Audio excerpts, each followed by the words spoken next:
ಇವಾಗ ಎಲ್ಲಿದ್ದೀನಿ ಅಂದರೆ ಸಚ್ಚುವಲ್ಲಿದ್ದೀನಿ. ನೋಡಿ, ಸಚ್ಚಿಂದ ಎಂಟ್ರಿ ಮಾಡೋದು ಗೇಟು ಕಾಣಿಸ್ತಾಜೆಲ್ಲ ಗೊತ್ತಿಲ್ಲ, ಚೆಕ್ ಪೋಸ್ಟ್ ಅದು.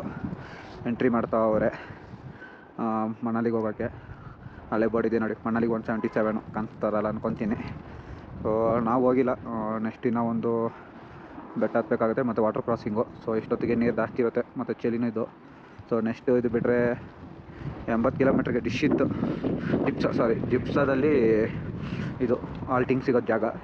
ಸೊ ನಮ್ಮ ಗಾಡಿ ಅಷ್ಟು ಪವರ್ ಇಲ್ಲ, ಸೊ ಬೆಟ್ಟ ಎಲ್ಲ ಸ್ವಲ್ಪ ಇಳಿತಾ ಇಲ್ಲ, 40-30 ಹೋಗ್ತದೆ. ಸೊ ಸುಮ್ಮನೆ ರಿಸ್ಕ್ ತೊಗೊಳೋದು ಬೇಡ ಅಂತ 4 ಗಂಟೆ ಆದರೆ ಸೊ ಇಲ್ಲೇ ಉಳ್ಕೊಂಡ್ರಿ ಸಚಿವಲ್ಲೇ. ನಾಳೆ ಬೆಳಿಗ್ಗೆ ಬೇಗ ಎದ್ದು ಹೋಗೋಣ ಅಂತ. ಪರವಾಗಿಲ್ಲ, ದೊಡ್ಡ ಗಾಡಿ ಇದ್ದರೆ ಎಳಿತಾ ಇತ್ತು. ನೋಡಿ, ಇವರೇ ಓನರು ಕೂತ್ಕೊಂಡವ್ರೆ. ಇದು ಅಂಗಡಿ ಅವ್ರದ್ದೇ ರೂಮ್ ಇದು ಮಾಡಿದ್ದೀನಿ. ತಲೆಗೆ 200 ರೂಪಾಯಿ, ಇಲ್ಲೆಲ್ಲ 300 ರೂಪಾಯಿ. ಆದರೆ 200 ರೂಪಾಯಿ ಹಂಗೆ ಹಿಂಗೆ ಮಾತಾಡಿ 200 ರೂಪಾಯಿಗೆ ಇದು ಮಾಡಿದ್ರೆ 500 ರೂಪಾಯಿ ಕೇಳಿದ್ರೆ ಕೊಡಲ್ಲ ಅಂದ್ಬಿಟ್ರು. ಸೊ ಇನ್ನೇನು ಮಾಡೋಕ್ಕಾಗಲ್ಲ ಅಂತ 3 ಜನ ಆಗಿರೋದು. ನೋಡಿ ಮಲ್ಗವ್ರೆ ಬೆಡ್ಶೀಗೆ. ಸೂಪರ್ ಬೆಡ್ಶೀಟ್ ಕೊಟ್ಟಿದ್ದಾರೆ, ಚೆನ್ನಾಗಿದೆ. ಮುಚ್ಕೊಳಕ್ಕೆ ಮತ್ತು ಮೆತ್ತೆ ಇದೆ. 1 2 3 ಸಪ್ರೇಟ್ ಬೆಡ್ಡು, 200 ರೂಪಾಯಿ ಪರ್ ಹೆಡ್ಡು. ಓಕೆ, ಮತ್ತು ಟಾಯ್ಲೆಟು ಅಲ್ಲಿ ಸಪ್ರೇಟಾಗಿ ಆಚೆ, ಅದೇನೇ ಟಾಯ್ಲೆಟು. ಇಲ್ಲೆಲ್ಲ ಹಿಂಗೇನೆ ಇರೋದು. ಅದು ಚೆಕ್ ಪೋಸ್ಟ್ ಇದು. ನೆಕ್ಸ್ಟು ನಾಳೆ ಬೆಳಗ್ಗೆ ಅಲ್ಲಿ ಹತ್ತಬೇಕಾಗುತ್ತೆ. ಅಷ್ಟೇ ಬೆಟ್ಟ ಅನ್ಕೊತೀನಿ. ನಾಳೆ ಜಿಪ್ಸ ದಾಟಿದ್ರೆ ಅಷ್ಟೇ, ಇನ್ನೇನು ಈ ಬೆಟ್ಟ ಗುಟ್ಟಗಳೆಲ್ಲ ಏನಿರಲ್ಲ. ಆಮೇಲೆ ಗಾಡಿಗಳು ಆರಾಮಾಗಿ ಓಡಿಸ್ಬೋದು. ಏನಿಲ್ಲ, ನಂದಲ್ಲ, ಇಬ್ಬರು ಗಾಡಿನೂ ಅಷ್ಟೇ. ಸ್ವಲ್ಪ ಬೆಟ್ಟ ಹತ್ಬೇಕಾದ್ರೆ ಒಂದು 30-40 ಹಂಗೆ ಇದಾಗ್ತಾಯಿದೆ. ಜಾಸ್ತಿ ಗಾಡಿ ಎಳಿತಾ ಇಲ್ಲ, ನಾರ್ಮಲಾಗಾದರೆ ಹೋಗ್ತೈತೆ. ಸೊ ನಾಳೆ ಬೆಳಗ್ಗೆ ಬೇಗ ಅಡ್ಡಿ ಓಡೋಣ ಅಂದ್ಕೊಂಡಿದ್ದೀವಿ. ನೆಕ್ಸ್ಟ್ ಓಕೆ, ನಾಳೆ ವಾಟರ್ ಕ್ರಾಸಿಂಗು ಬರ್ಕಲ್ವಾ ಏನಾದ್ರು. ನಮ್ಗೆ ಕ್ಲೀನಾಗಿ ಫಿಲ್ ಮಾಡೋಕ್ಕೆ ಬರೋಲ್ಲ. ಆಫ್ ಆಟೋದಾದರೆ ರೆಕಾರ್ಡಿಂಗ್ ಮಾಡಿ ತೋರಿಸ್ತೀನಿ ನಿಮಗೆ. ಅದೇನೊಂದಂದರೆ ಚಳಿ ಜಾಸ್ತಿ, ನೈಟ್ ಹೊತ್ತು ಮಲ್ಗೋಕ್ಕಾಗಲ್ಲ. ನೆನೆ ಪಾಂಗೋದಲ್ಲ ಅಷ್ಟೇ, ಸಿಕ್ಕಾಪಟ್ಟೆ ಚಳಿ ಆಗಿಬಿಟ್ಟಿತ್ತು, ಮಲ್ಗೋಕ್ಕಾಗಿಲ್ಲ. ಇಲ್ಲಿ ನೋಡೋಣ ಇವತ್ತು. ಲಗೇಜ್ ಎಲ್ಲ ಗಾಡಿ ಕಟ್ಟಾಯಿತು, ನಾವು ರೆಡಿ ಆದ್ರಿ. ಮತ್ತು ಅಲ್ಲಿ ಕಾಣಿಸ್ತಾ ಇದ್ದಲ್ಲ ಬೆಟ್ಟ, ಇವಾಗ ಬೆಟ್ಟ ಕ್ರಾಸ್ ಮಾಡ್ಕೊಂಡು ಹೋಗಬೇಕು. ದಾರಿ ಹಂಗೆ ಹೋಗ್ತಾರದು ಮನಾಲಿಗೆ ಹೋಗ್ಬೇಕಾದ್ರೆ. ನೆನ್ನೆ ಏನಂದರೆ ಜಿಪ್ಸಾಗಿ ಹೋಗಿ ಆಲ್ಟಾಗಿ ಹೋಗೋಕೆ ಅಂದ್ಕೊಂಡಿದ್ರಿ, ಬಟ್ ಆಗಿಲ್ಲ. ಸಚ್ಚುನೇ ರೀಚ್ ಆಗೋಕ್ಕಾಗಿದ್ದು. ಸೊ ನೆನ್ನೆ ಇಲ್ಲೇ ಸಚ್ಚುವಲ್ಲೇ ಆಲ್ಟ್ ಆಗಿಬಿಟ್ಟು ಇವಾಗ ಇಲ್ಲಿಂದ ಹೊಡ್ತಾ ಇದ್ದೀವಿ. ಅಟ್ಲೀಸ್ಟ್ ಇವತ್ತಾದರೂ ಜಿಪ್ಸಾಗಿ ಕ್ರಾಸ್ ಮಾಡಿ ಕೀಲಂಗೆ ಹೋಗ್ಬಿಡ್ಬೇಕು ಅಂದ್ಕೊಂಡಿದ್ದೀವಿ. ನೋಡೋಣ, ಎಂಟ್ರಿ ಮಾಡಿಬಿಡೋಣ ಇರಪ್ಪ.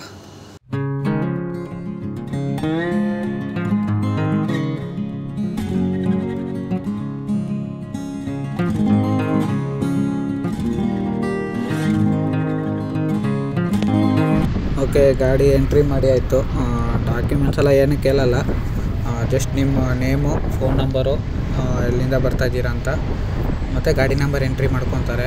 ಇದು ಬಂದುಬಿಟ್ಟು ನೀವು ಈ ಸರೌಂಡಿಂಗಲ್ಲಿ ಟ್ರಾವೆಲ್ ಮಾಡಿದ್ರೆ ಒಂದು ಊರಿಂದ ಇನ್ನೊಂದು ಊರಿಗೆ ಹೋಗ್ಬೇಕಾದ್ರೆ ಈ ಥರ ಎಂಟ್ರಿ ಮಾಡಿಸ್ಕೊತಾ ಇರ್ತಾರೆ. ಸಪೋಸ್ ಅವ್ರೇನಾದರೂ ನಿಲ್ಲಿಸ್ಬಿಟ್ಟು ಎಂಟ್ರಿ ಮಾಡಿಸಿಲ್ಲ ಅಂದ್ರೂ ನೀವೇ ನಿಲ್ಲಿಸ್ಬಿಟ್ಟು ಎಂಟ್ರಿ ಮಾಡಿಬಿಟ್ಟು ಹೋಗಿ. ಯಾಕಂದರೆ ಇದು ನಮಗೂ ಒಂಥರ ಸೇಫ್ಟಿ. ಯಾಕಂದರೆ ಇಲ್ಲೆಲ್ಲ ಲ್ಯಾಂಡ್ಸ್ಲೈಡಲ್ಲಿ ಇಲ್ಲ ಏನಾದರೂ ನಮಗಾದರೆ ಸೊ ಅವ್ರು ನಮ್ಮನ್ನ ಟ್ರೇಸ್ ಮಾಡೋಕ್ಕೆ ಈಸಿ ಆಗುತ್ತೆ. ಸೊ ಈ ಪಾಯಿಂಟಿಂದ ಪಾಸ್ ಆಗೋರೆ, ನೆಕ್ಸ್ಟ್ ಆ ಪಾಯಿಂಟಿಗೆ ಆ ಊರಿಗಿನ ಎಂಟ್ರಿ ಆಗಿಲ್ಲ, ಸೊ ಇನ್ ಬಿಟ್ವೀನ್ ಇಲ್ಲೆಲ್ಲೋ ಮಿಸ್ ಆಗೋರು ಅಂತ ಹೇಳ್ಬಿಟ್ಟು ಸೊ ಅಲ್ಲಿ ಹುಡ್ಕಾಡ್ತಾರೆ ನಮ್ಮನ್ನ. ಮತ್ತು ಆಫ್ ರೋಡ್ ಬಂತಪ್ಪ. ರೋಡ್ ಚೆನ್ನಾಗಿದ್ರೇ ಗಾಡಿ ಎಲಿಯಲ್ಲ.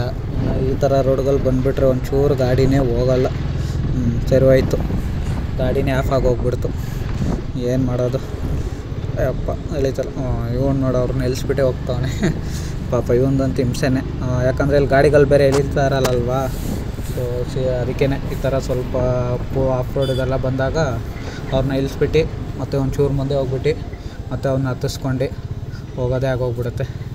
ಏನಪ್ಪ ಅವನು ನಿಲ್ಸ್ದಂಗೆ ಹೋಗ್ತಾವಣೆ, ಅವ್ರನ್ನ ಬಿಟ್ಬಿಟ್ಟು ಹೋಗ್ತಾವನ ಹಂಗೆ ಅನಿಸುತ್ತೆ. ಹತ್ತಿಸ್ಕೊಳ್ತಾ ಇಲ್ಲ, ಅಷ್ಟು ಮುಂದೆ ಹೋಗಿ ಆಗ್ತಾವನ. ಎಷ್ಟು ಮುಂದೆ ಹೋಗ್ತಾವನಪ್ಪ, ಹೋಗ್ತಾನೆ ಅವನೇ ನಿಲ್ಲಿಸ್ತಾ ಗಾಡಿ. ಇವಾಗ ನೋಡಿ, ನಮ್ಮ ವಿಜಯಪುರ ರೈಡ್ರು ನಮಗೆ ಎಲೆ ಹತ್ರ ಸಿಕ್ಕಿದ್ರಲ್ಲ ಕಾಡ್ದುಂಗ್ಲಂದ ಬರಬೇಕಾದ್ರೆ, ಅವರೇನೇ ಅವರು. ಅಲ್ಲಿ ಅಂಗಡಿ ಹತ್ರ ಹಾಕು.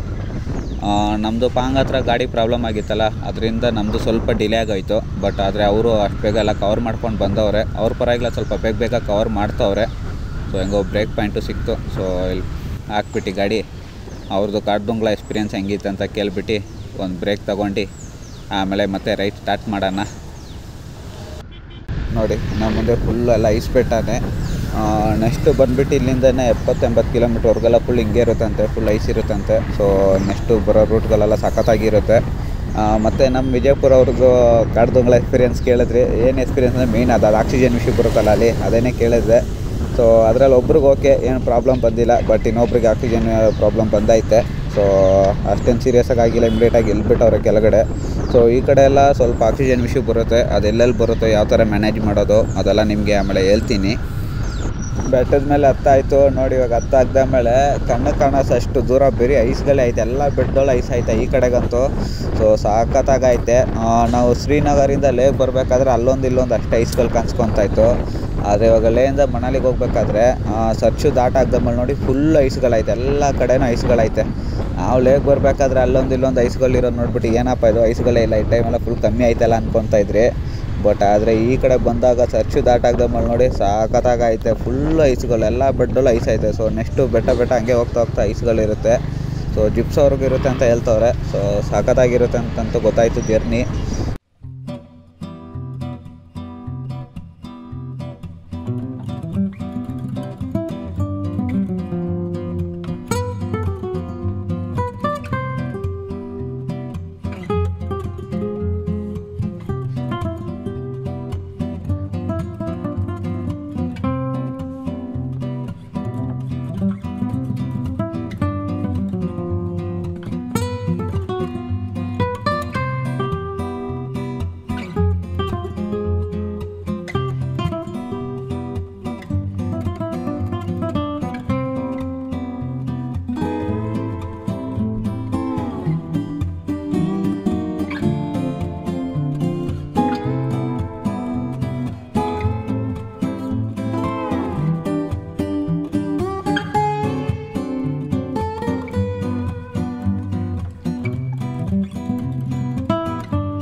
ಅಲ್ಲಿ ನೋಡಿ ಲಾಸ್ಟ್ ಬೆಟ್ಟವರೆಗೂ ಫುಲ್ ಐಸ್ಗಳೇ ಐತೆ. ಇನ್ನು ಹೋಗೋದಾರೆ ಎಲ್ಲ ಬೆಟ್ಟ, ಇನ್ನೊಂದು 2-3 ಬೆಟ್ಟ ಫುಲ್ ಐಸ್ಗಳೇ ಇರುತ್ತೆ. ಈ ಕಡೆನೂ ಆಲ್ರೆಡಿ 2-3 ಬೆಟ್ಟ ಕ್ರಾಸ್ ಮಾಡ್ಕೊಂಡು ಬಂದಿದ್ದೀವಿ. ಅಲ್ಲಿ ನೋಡಿ ನಮ್ಮ ಪಾರ್ಟ್ನರ್ ಗಾಡಿ, ನಮ್ಮ ಗಾಡಿ ಹೆಂಗೈತೆ ಗನ್ ಥರ ನಿಂತೈತೆ. ಇವ್ರು ನೋಡಿದ್ರೆ ಸೈಕಲ್ ರೈಡ್ರು, ಇವರೊಬ್ಬರೇ ಅಲ್ಲ, ಈ ಕಡೆ ಸುಮಾರು ಸೈಕಲ್ ರೈಡ್ರುಗಳು ಅವರೇ. ಸೊ ಆದರೆ ಸೋಲೋ ಯಾರೂ ಇಲ್ಲ, ಎಲ್ಲ ಒಂಥರ ಗ್ರೂಪ್ ಥರ ಬರ್ತಾವ್ರೆ. ಪರವಾಗಿಲ್ಲ, ನಾವು ಬೈಕಲ್ಲಿ ಮಾಡೋದೇ ಗ್ರೇಟ್ ಅಂದ್ಕೊಂಡಿದ್ದೀವಿ. ಬಟ್ ಆದರೆ ಅವರು ಸೈಕಲಲ್ಲಿ ಮಾಡ್ತಾವ್ರೆ. ಸೊ ನಮಗಿಂತ ಅವರೇ ಗ್ರೇಟು. ನಾನು ಫೋಟೋಸ್ ವೀಡಿಯೋಸ್ ತೆಗಿಯೋದು ಗ್ಯಾಪಲ್ಲಿ ನಮ್ಮ ಪಾರ್ಟ್ನರ್ ನೋಡಿ ಎಲ್ಲ ಸಾಕ್ಸ್ ಎಲ್ಲ ಬಿಚ್ಚಾಕ್ಬಿಟ್ಟು ಒಣಗ ಹಾಕ್ತಾವ್ರೆ. ಅದೇನಾಯ್ತು ಅಂದರೆ ಸೆಂಟ್ರಲ್ಲಿ ಒಂದು ವಾಟರ್ ಕ್ರಾಸಿಂಗ್ ಸಿಕ್ಕಿತ್ತು, ಅದರಲ್ಲಿ ಎಲ್ಲ ನೆಂದೋಗ್ಬಿಡ್ತಾ ಅವ್ರದ್ದು ಪಾಪ. ನಂದು ಹೆಂಗೋ ಬಚಾವಾಯಿತು, ಯಾಕಂದರೆ ನಾನು ಕವರ್ ಹಾಕೊಂಡ್ಬಿಟ್ಟಿದ್ದೆ. ಸೊ ಅವ್ರದ್ದು ನೆಂದೋಗ್ಬಿಡ್ತು. ಸೊ ಅದಕ್ಕೆ ಇವಾಗೆಲ್ಲ ಬಿಚ್ಚಿಬಿಟ್ಟು ಇಂಜಿನ್ ಮೇಲೆ ಹಾಕ್ತಾವ್ರೆ ಸಾಕ್ಸಲ್ಲ ಒಣಗಲಿ ಅಂತ. ಈ ಕಡೆ ಅಂತೂ ಸುಮಾರು ಕೆರೆಗಳೈತೆ, ನೋಡೋಕ್ಕೂ ಸಖತ್ತಾಗೈತೆ. ಆದರೆ ಏನಪ್ಪ ಅಂದರೆ ಇಲ್ದೋಗಕ್ಕಂತೂ ಮನಸ್ಸು ಬರೋಲ್ಲ. ಯಾಕಂದರೆ ನಾವು ಫಸ್ಟ್ ಟೈಮ್ ನೋಡಿದಾಗ ಓಡೋಗ್ಬಿಟ್ಟಿದ್ರಿ ಕೆರೆ ಹತ್ರ ಇಲ್ಲದೆ. ಅದಾಗದ ಯಾವುದೇ ಕೆರೆ ಸಿಕ್ಕಿದ್ರೆ ನಿಲ್ದೋಗೋಕ್ಕಂತೂ ಮನಸ್ಸು ಬರ್ತಾಯಿಲ್ಲ. ಏನಪ್ಪ ಅಂದರೆ ಕೆರೆ ಹತ್ರ ವ್ಯೂ ಏನಾದರೂ ಚೆನ್ನಾಗಿದ್ದರೆ ಇಟ್ಕೊಂಡು 1-2 ಫೋಟೋ ಹಿಡಿತೀವಿ, ಇಲ್ಲಾಂದರೆ ಹಂಗೆ ಪಾಸ್ ಆಗ್ತಾಯಿರ್ತೀವಿ. ಮತ್ತು ಇದೆಲ್ಲ ನೋಡಿ ಲ್ಯಾಂಡ್ ಸ್ಲೈಡ್ ಆಗಿ ಬಿದ್ದಿರೋದು ಕಲ್ಲುಗಳೇ ಇದು. ಸೊ ಕಲ್ಲಿರೋದು ಬೆಟ್ಟ ಹತ್ರ ಹೋಗ್ಬೇಕಾದ್ರೆ ಒಂಚೂರು ಹುಷಾರಾಗಿ ಹೋಗಿ, ಯಾಕಂದರೆ ಯಾವಾಗಾವಾಗ ಕಲ್ಲುಗಳು ಬಂದು ಬೀಳ್ತಾ ಇರುತ್ತೆ, ಯಾವಾಗ ಬರುತ್ತಂತ ಗೊತ್ತಾಗಲ್ಲ. ಸೊ ಏನಾದರೂ ಅಕಸ್ಮಾತ್ ಕಲ್ಲು ಬಂದು ಬಿದ್ದು ಏಟಾಯ್ತಂದರೆ ಇಲ್ಲೆಲ್ಲ ಅಷ್ಟು ಬೇಗ ಯಾರೂ ಹೆಲ್ಪ್ ಮಾಡೋಲ್ಲ. ಯಾಕಂದರೆ ಇವಾಗ ನಮಗೇನೆ ಅದು ಅನುಭವ ಆಯಿತು ನೋಡಿ. ಇವಾಗ ನಮ್ಮ ಪಾರ್ಟ್ನರ್ ಒಬ್ಬರು ಇಲ್ಲ, ಏನಾಯ್ತು ಅಂದರೆ ಈ ಕಡೆ ಗಾಡಿಗಳು ಬೇರೆ ಎಳಿತಲ್ಲ, ಅದರಲ್ಲೂ ಅವರು ಡಬಲ್ಸ್ ಇರೋದ್ರಿಂದ ಗಾಡಿ ಒಂಚೂರು ಎಳಿತಾ ಇದ್ದಿಲ್ಲ. ನೆಕ್ಸ್ಟು ಒಂದು ಜಿಪ್ಸ್ ಅಂತ ಒಂದು ಊರು ಸಿಗುತ್ತೆ, ಆ ಊರ ಹತ್ರದ ಬೆಟ್ಟಗಳು ಸ್ವಲ್ಪ ಹೈಟ್ ಕಡಿಮೆ ಇರುತ್ತೆ. ಸೊ ಅಲ್ಲಿ ಗಾಡಿಗಳು ಎಳಿಯುತ್ತೆ ಆರಾಮಾಗೆ. ಅದಕ್ಕೆ ಏನು ಮಾಡಿದ್ರಿ, ಸರಿ ಬರೋ ಬೈಕರ್ಸ್ ಹೆಲ್ಪ್ ಮಾಡ್ತಾರೆ ಅಂದ್ಬಿಟ್ಟು ಬರೋ ಬೈಕರ್ಸ್ ಎಲ್ಲರ ಹತ್ರನೂ ಕೇಳಿದ್ರಿ, ಈ ಥರ ಅವ್ರು ನಾವು ಊರವರೆಗೂ ಸ್ವಲ್ಪ ಡ್ರಾಪ್ ಮಾಡಿಬಿಡಿ, ಅಲ್ಲಿಂದ ನಾವು ಮತ್ತೆ ಪಿಕಪ್ ಮಾಡ್ಕೊತೀವಿ ಅಂತ. ಆದರೆ ಯಾರೂ ರೆಡಿ ಇದ್ದಿಲ್ಲ ಡ್ರಾಪ್ ಮಾಡೋಕ್ಕೆ. ಆಮೇಲೆ ಹೋಗೋ ಗಾಡಿಗಳು ಕೆಳಗೆ ಸ್ಟಾರ್ಟ್ ಮಾಡಿದ್ವಿ. ಆಮೇಲೆ ಒಂದು ಕಾರ್ ಕೇಳಿದ್ವಿ. ಸೊ ಆಮೇಲೆ ಕಾರ್ ಅವರು ಒಪ್ಕೊಂಡ್ರು. ಸೊ ಅವ್ರು ಇವಾಗ ನಮ್ಮ ಪಾರ್ಟ್ನರ್ನ ಕರ್ಕೊಂಡು ಹೋಗೋರು ಅಲ್ಲಿ ಜಿಪ್ಸ್ ಹತ್ರ ಡ್ರಾಪ್ ಮಾಡೋಕ್ಕೆ. ಸೊ ಅವ್ರನ್ನೂ ಅಲ್ಲಿ ಜಿಪ್ಸ್ ಹತ್ರ ಹೋಗಿ ಇಳ್ಕೊಂಡಿದ್ದೆ. ಲೆಫ್ಟ್ ಸೈಡಲ್ಲಿರೋದು ಯಾವುದಾದ್ರೂ ಒಂದು ಅಂಗಡಿಯಲ್ಲಿ ಕೂತೀರಿ ಅಂತ ಹೇಳಿದ್ದೀವಿ, ಯಾಕಂದರೆ ಮೊಬೈಲ್ ನೆಟ್ವರ್ಕ್ ಇಲ್ಲ, ಕಾಲ್ ಮಾಡೋಕ್ಕಾಗಲ್ಲ ಅಲ್ಲಿ ಹೋಗಿ ಆ ಕಡೆ ಹುಡ್ಕೋಕ್ಕಿಂತ.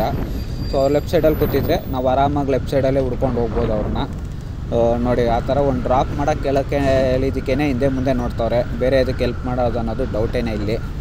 ಇನ್ನೊಂದು ವಾಟರ್ ಕ್ರಾಸಿಂಗ್ ಸಿಕ್ತು, ಅದು ದೊಡ್ಡದಾ ಇಲ್ಲ ಚಿಕ್ಕದಾಗ ಗೊತ್ತಾಗ್ತಾರಲ್ಲ. ಇಲ್ಲಿಂದ ನೋಡೋಕೆ ಮೀಡಿಯಮ್ ಆಗಿ ಇರೋಂಗೆ ಐತೆ. ನಮ್ಮ ಪಾರ್ಟ್ನರ್ ಹಂಗೆ ಹೋಗೋಣ ಅಂತವ್ರೆ. ಆ ಕಡೆ ಬೈಕರ್ಸ್ ಎಲ್ಲ ಹೋಗ್ತವ್ರೆ, ಅದಕ್ಕೆ ಬೇಡ ಹಿಂಗೆ ಆದರೆ ಗಾಡಿಗಳು ಹಿಂಗೆ ಹೋಗ್ತೈತೆ ನೋಡು, ಅದು ಅಲ್ಲಿ ಕೇಳ್ತವ್ರೆ. ಹಂಗೆ ಈ ಕಡೆಗೆ ಹಿಂಗೆ ಬರೋಕ್ಕೆ ಹೇಳ್ತವ್ರೆ, ಈ ಕಡೆನೇ ಬಂದುಬಿಡಿ ಅಂತ. ಓಕೆ ಹತ್ರ ಹೋಗಿ ನೋಡೋಣ ಹಂಗಂದರೆ ಹೆಂಗೋ ಅವ್ರಿಗೆ ಗೊತ್ತಿರುತ್ತೆ ಅಂದ್ಕೊತೀನಿ. ಪರವಾಗಿಲ್ಲ, ಮೀಡಿಯಮ್ ಆಗೇ ಇರೋಂಗೆ ಐತೆ, ಈಸಿಯಾಗಿ ಕ್ರಾಸ್ ಮಾಡಿಬಿಡ್ಬೋದು. ಅದು 2 ಗಾಡಿಗಳು ಪಾಸ್ ಆಗಿಬಿಡಲಿ, ಆಮೇಲೆ ನಾವು ಹೋಗೋಣ. ಎಲ್ಲಾದರೂ ಪಾಸ್ ಆದರೂ ಇವಾಗ ನಾವು ಹೋಗೋಣ. ಇನ್ನು ಮಗ ನಮ್ಮ ಮಗ ನೋಡಪ್ಪ ಇಷ್ಟೊತ್ತು ಅಲ್ಲೇ ನಿಂತ್ಕೊಂಡಿದ್ದ, ಬರಲ್ಲ ಅಂದ್ಕೊಂಡು ಬಂದರೆ ಬಂದ್ಬಿಟ್ಟ. ಮತ್ತು ಇನ್ನೊಂದು ನೋಡಿ, ನೀರೇನು ಅಷ್ಟು ಹಾಳಾಗೂ ಇಲ್ಲ, ಫ್ಲೋ ಇದ್ದಾಗೂ ಇಲ್ಲ, ಆರಾಮಾಗಿ ಹೋಗ್ತೈತೆ. ನಮ್ಮದು 100cc ಗಾಡಿಗಳಾದರೂ ಪರವಾಗಿಲ್ಲ, ಏನು ಅಲ್ಲೆಲ್ಲೇನು ಕಚ್ಕೊಳ್ಳಲ್ಲ, ಆರಾಮಾಗಿ ಬಂದ್ಬಿಡುತ್ತೆ. ಇದು ಬುಲೆಟ್ಗಳು ಅದು ಇದು ದೊಡ್ಡ ಗಾಡಿಗಳು ಬಂದ್ರೇ ಅಲ್ಲಿ ಸಿಕ್ಕಾಕೊಂಡ್ಬಿಡೋದು. ಇಲ್ಲಿ ನಮ್ಮ ಗಾಡಿಗಳೆಲ್ಲ ಆರಾಮಾಗಿ ವಾಟರ್ ಕ್ರಾಸಿಂಗಲ್ಲಿ ಕ್ರಾಸ್ ಆಗ್ತೈತೆಪ್ಪ. ಅದು ನಮ್ಮ ಗಾಡಿನೂ ಆರಾಮಾಗಿ ಹತ್ಕೊಂಡ್ಬಿಡ್ತು. ಆದರೆ ಇವ್ರದ್ದೆಲ್ಲ ಬುಲೆಟ್ ಗಾಡಿಗಳಲ್ಲೆಲ್ಲ ಅವ್ರು ತಲ್ತಾರೆ, ಹೆಲ್ಪ್ ಮಾಡ್ತಾರೆ. ಇವಾಗ ನಮ್ಮ ಪಾರ್ಟ್ನರ್ ಗಾಡಿ ನೋಡಿಸ್ತೀನಿ ರೀ, ಅದು ಹೆಂಗೆ ಬರುತ್ತೆ ಅಂತ. ಸಾಕತ್ತಾಗಿ ಬರುತ್ತೆ. ಈ ಕಡೆ ಬರೋಕ್ಕೆಲ್ಲ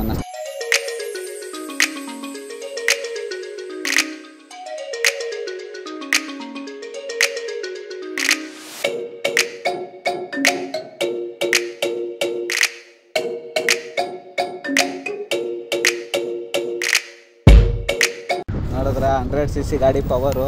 ಈ ಪವರು ಈ ವಾಟರ್ ಕ್ರಾಸಿಂಗಲ್ಲಿ ಒಂದೇ ಯೂಸ್ ಆಗ್ತಾರದು 100cc ಗಾಡಿಗೆ.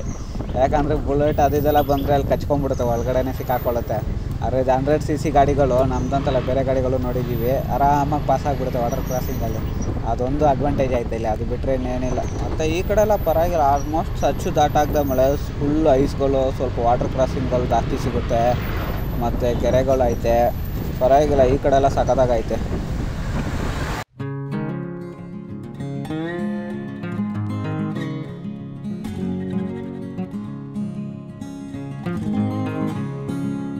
ನಮಗೊಂದು ಪ್ರಾಬ್ಲಮ್ ಆದರೆ ಮಿಲ್ಟ್ರಿಯವ್ರು ಬರ್ತಾರೆ ಇಲ್ಲಿ ಹೆಲ್ಪಿಗೆ. ಆದರೆ ಇಲ್ಲಿ ನೋಡಿ, ಮಿಲ್ಟ್ರಿಯವ್ರಿಗೆ ಪ್ರಾಬ್ಲಮ್ ಆಗಿಬಿಟ್ಟೈತೆ.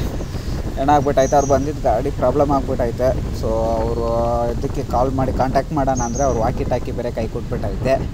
ಇಲ್ಲಿ ಮೊಬೈಲ್ ನೆಟ್ವರ್ಕು ಬೇರೆ ಇಲ್ಲ. ಸೊ ಅದಕ್ಕೆ ನಮ್ಮ ಮೊಬೈಲಲ್ಲೇನೋ ನೆಟ್ವರ್ಕ್ ಆಯ್ತಾ ಇದ್ದರೆ ಕಾಲ್ ಮಾಡೋಣ ಅಂತ. ಸೊ ಇಲ್ಲಿ ಮೊಬೈಲ್ ನೆಟ್ವರ್ಕೇ ಸಿಗಲ್ಲಲ್ಲ. ಸೊ ನಂಬರಲ್ಲೂ ಇದ್ದಿಲ್ಲ. ಸೊ ಏನೂ ಮಾಡೋಕ್ಕಾಗಲ್ಲ. ಸೊ ಅವ್ರು ಏನು ಮಾಡ್ತಾರೋ, ಬೇರೆ ಯಾರಾದರೂ ಬೈಕರ್ಸೋದ್ರಲ್ಲಿದ್ದರೆ ಕಾಂಟ್ಯಾಕ್ಟ್ ಮಾಡಿ ಹೋಗ್ಬೋದು ಅಂದ್ಕೊತೀನಿ. ಇಲ್ಲಾಂದ್ರೆ ನಾವು ನೆಕ್ಸ್ಟ್ ಮಿಲ್ಟ್ರಿ ಗಾಡಿಗಳು ಯಾವುದಾದ್ರೂ ಬರೋವರೆಗೂ ಕಾಯ್ತಾ ಇರಬೇಕಾಗುತ್ತೆ ಅಂದ್ಕೊತೀನಿ. ಇನ್ನೇನು ಜಿಪ್ಸ ಹತ್ರ ಬಂದ್ರಿ ಅಂದ್ಕೊತಾ ಇದ್ದೀವಿ. ಯಾಕಂದರೆ ಒಬ್ರು ಹೇಳಿದರು, ಇದು ಐಸ್ ಬೆಟ್ಟಗಳೆಲ್ಲ ಆಗದಾಮೇಲೆ ನಾರ್ಮಲ್ ಬೆಟ್ಟ ಸಿಗುತ್ತೆ, ಆ ಬೆಟ್ಟ ಇಲ್ದಿದೆ ನಿಮಗೆ ಜಿಪ್ಸ ಸಿಗುತ್ತೆ ಅಂತ. ಸೊ ಐಸ್ ಬೆಟ್ಟೆಲ್ಲ ಮುಗೀತು. ಸೊ ಇವಾಗ ಇದು ಬಂದ್ಬಿಟ್ಟು ನಾರ್ಮಲ್ ಬೆಟ್ಟಾಗೆ ಐತೆ. ಸೊ ಇದು ಇಲ್ದಿದೆ ಜಿಪ್ಸ ಸಿಗ್ಬೋದು ಅಂದ್ಕೊತಾ ಇದ್ದೀವಿ. ಸೊ ಆದಷ್ಟು ಬೇಗ ಜಿಪ್ಸ ರೀಚ್ ಆಗಬೇಕು ಅಂದ್ಕೊಂಡಿದ್ದೀವಿ. ಏನಕ್ಕಂದರೆ ನಮ್ಮ ಪಾರ್ಟ್ನರ್ನ ಆಗಲೇ ಇನ್ನೊಬ್ರ ಜೊತೆ ಕಲಿಸಿದ್ರಲ್ಲ ಜಿಪ್ಸದಲ್ಲಿ ಡ್ರಾಪ್ ಮಾಡೋಕ್ಕೆ. ಸೊ ಅವ್ರನ್ನ ಬೇರೆ ಮೀಟ್ ಮಾಡಬೇಕು ಬೇಗ ಹೋಗಿ. ಯಾಕಂದರೆ ಹೋಗ್ಬೇಕಾದ್ರೆ ನಾವು ಕೇಳಕ್ಕೆ ಮರ್ತೋಗ್ಬಿಟ್ರೆ ಅವರು ಮರ್ತೋಗ್ಬಿಟ್ರು. ಸೊ ಅವ್ರ ಹತ್ರ ಕ್ಯಾಶ್ ಇದೆಯಾ ಇಲ್ವೋ ಗೊತ್ತಿಲ್ಲ. ಇಲ್ಲಿ ಬೇರೆ ಫೋನ್ ನೆಟ್ವರ್ಕು ಇಲ್ಲ. ಸೊ ಸಪೋಸ್ ಅವ್ರಿಗೇನಾದರೂ ಬೇಕಂದರೆ ಇಲ್ಲ ಏನಾದರೂ ತಿನ್ಬೇಕಂದ್ರೆ ಮಧ್ಯಾಹ್ನ ಊಟದ ಟೈಮ್ ಬೇರೆ. ಸೊ ಅಮೌಂಟ್ ಇದೆಯಾ ಇಲ್ವೋ ಗೊತ್ತಿಲ್ಲ. ಸೊ ಅದಕ್ಕೆ ನಾವು ಆದಷ್ಟು ಬೇಗ ಅವ್ರನ್ನ ರೀಚ್ ಮಾಡಿಬಿಟ್ಟು ಸೊ ಇದು ಮಾಡೋಣ ಅಂತ. ಸೊ ಅದಕ್ಕೆ ನಾವು ಬ್ರೇಕ್ಗಳನ್ನು ಸ್ವಲ್ಪ ಕಡಿಮೆ ಮಾಡಿದ್ವಿ. ಅಷ್ಟೊಂದು ಬ್ರೇಕೂ ಕೊಡೋಕ್ಕೆ ಹೋಗಿಲ್ಲ. ಸೊ 3 ಬ್ರೇಕ್ ಕೂಡ ಜಾಗದಲ್ಲಿ 2 ಬ್ರೇಕ್ ಕೊಟ್ಕೊಂಡು ಹೋಗ್ತಾಯಿದ್ದೀವಿ, ನಾನು ಮತ್ತು ಇನ್ನೊಬ್ಬರು ಪಾರ್ಟ್ನರ್ನು. ಮುಂದೆ ಇರೋದು ನಮ್ಮ ವಿಜಯಪುರ ರೈಡ್ರ್ ಅನಿಸುತ್ತೆ, ಅವರೇನೆ. ಗಾಡಿ ಪಂಚರ್ ಆಗಿಬಿಟ್ಟಾಯ್ತಪ್ಪ ಅವ್ರದ್ದು.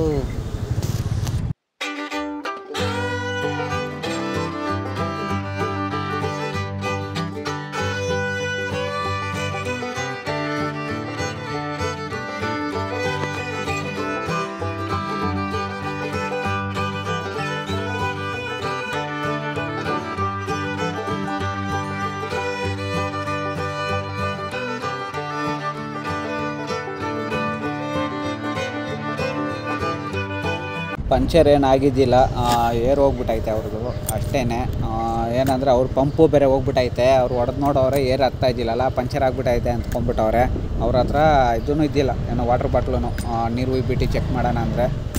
ಆಮೇಲೆ ನಾವು ಸಿಕ್ದಾಗ್ದಾಮೇಲೆ ನಮ್ಮ ಹತ್ರ ಹೆಂಗೆ ವಾಟ್ರ್ ಬಾಟ್ಲು ಐತಲ್ಲ, ನೀರು ಇದ್ಬಿಟ್ಟು ನೀರು ಹೊಡೆದು ನೋಡಿದ್ರಿ, ಎಲ್ಲೂ ಹೋಗ್ತಾಯಿದ್ದಿಲ್ಲ ಏರು. ಆಮೇಲೆ ನಮ್ಮ ಪಂಪಲ್ಲಿ ಒಂದು ಸರಿ ಏರ್ ಹೊಡೆದಾಗ್ದಾಮೇಲೆ ಹತ್ಕೊಂತು. ಸೊ ಏರ್ ಅದು ಮತ್ತು ಅವ್ರ ಪಂಪೂ ಹೋಗ್ಬಿಟ್ಟೈತೆ.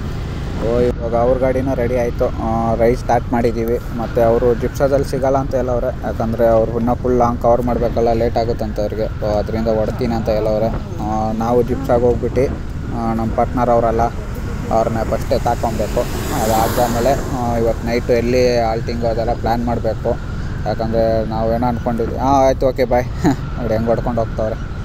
ಯಾಕಂದರೆ ನಾವು ಪ್ಲ್ಯಾನ್ ಮಾಡಿದ್ದೆ ಬೇರೆ, ಜಿಪ್ಸ ಕ್ರಾಸ್ ಮಾಡ್ಕೊಂಡು ಹೋಗ್ಬೇಕಂತ. ಆದರೆ ಲೇಟ್ ಆಗೋಯ್ತು ಇವತ್ತು. ಅದೇ ಡೈಲಿ ಅಂದ್ಕೊತೀವಿ ಒಂದು ಪಾರ್ಟ್ ಕ್ರಾಸ್ ಮಾಡಬೇಕಂತ, ಆದರೆ ಆಗ್ತಾಯಿಲ್ಲ. ಇವತ್ತು ಎಷ್ಟು ದೂರ ಎಲ್ಲಿ ಜಿಪ್ಸಾಗಿ ಹೋದಾಮೇಲೆ ನೋಡಬೇಕು.